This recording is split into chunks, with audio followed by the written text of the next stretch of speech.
بسم اللہ الرحمن الرحیم۔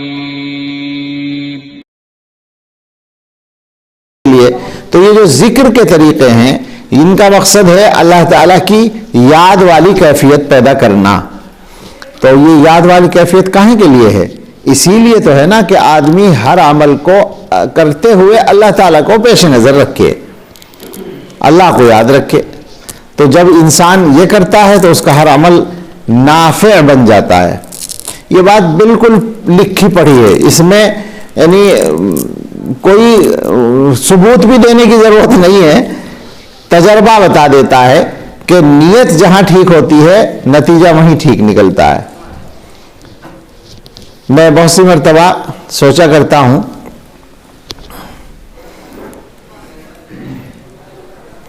کہ جیسے دارالعلوم دیوبند قائم ہوا تو بظاہر اس وقت کیا سوچا ہوگا؟ بھائی عالم الغیب تو تھے نہیں قائم کرنے والے، انہوں نے جس انداز سے بھی سوچا ہوگا، لیکن میں سمجھتا ہوں اتنا تو نہیں سوچا ہوگا جو ہوا۔ اللہ کے لیے کام کر لیا، اللہ نے برکت ڈال دی۔ تبلیغی جماعت کا جیسے کام ہے حضرت مولانا الیاس صاحب نے کیا، اب کیا ہو رہا ہے یا کیا غلطی ہے، کیا اصلاح کی ضرورت ہے وہ اپنی جگہ، لیکن کام تو بہت بڑا ہوا اور فائدہ ہوا اس سے، اور اب بھی ہو رہا ہے کسی نہ کسی درجے میں۔ تو یہ فائدہ انہوں نے جب شروع کیا ہوگا تو یقینی بات ہے کہ ان کے تصور میں یہ نہیں ہوگا کہ یہ اتنا کچھ ہو جائے گا، لیکن اخلاص سے ایک کام شروع کر دیا، اللہ تعالیٰ نے برکت ڈال دی۔ تو انسان کو گویا اپنے اعمال کو کارآمد اگر بنانا ہے تو اللہ کے لیے کرنا ہے۔ اچھا عقلی بات ہے بالکل، یہ مجھے تو اس معاملے میں جو شریعت کی جتنی باتیں ہیں وہ سب ایسی عقلی محسوس ہوتی ہیں کہ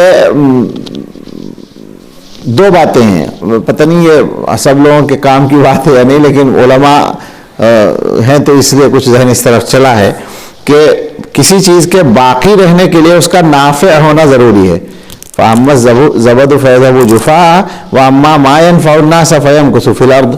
نافع چیز باقی رہتی ہے، لیکن نافع بننے کے لیے یہ اخلاص چاہیے، اور اس کی وجہ یہ ہے وہ نافع کیوں بن جاتی ہے؟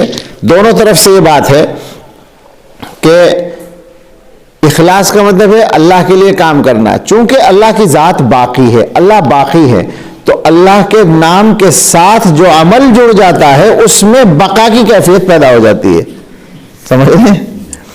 یعنی اس میں قوت آ جاتی ہے دوام اور بقا کی، چونکہ وہ اللہ کے نام کے ساتھ جڑا ہے۔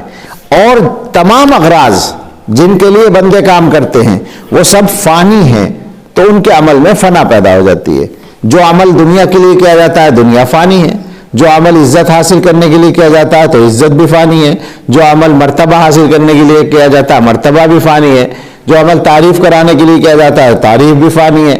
جتنے مقاصد ہیں اللہ کی رضا کے علاوہ وہ سارے کے سارے فانی ہیں، ختم ہونے والے ہیں، تو ان سے جو عمل جڑتا ہے وہ بھی فانی بن جاتا ہے، یعنی وہ باقی نہیں رہتا، اس کا کوئی اثر نہیں ہوتا۔ اور جو عمل اللہ کے نام کے ساتھ جڑتا ہے تو اللہ باقی ہے، لہذا وہ عمل بھی باقی رہتا ہے۔ یہ سمجھ میں آتی ہے بات، اخلاص کا خلاصہ یا فلسفہ یہ بنتا ہے۔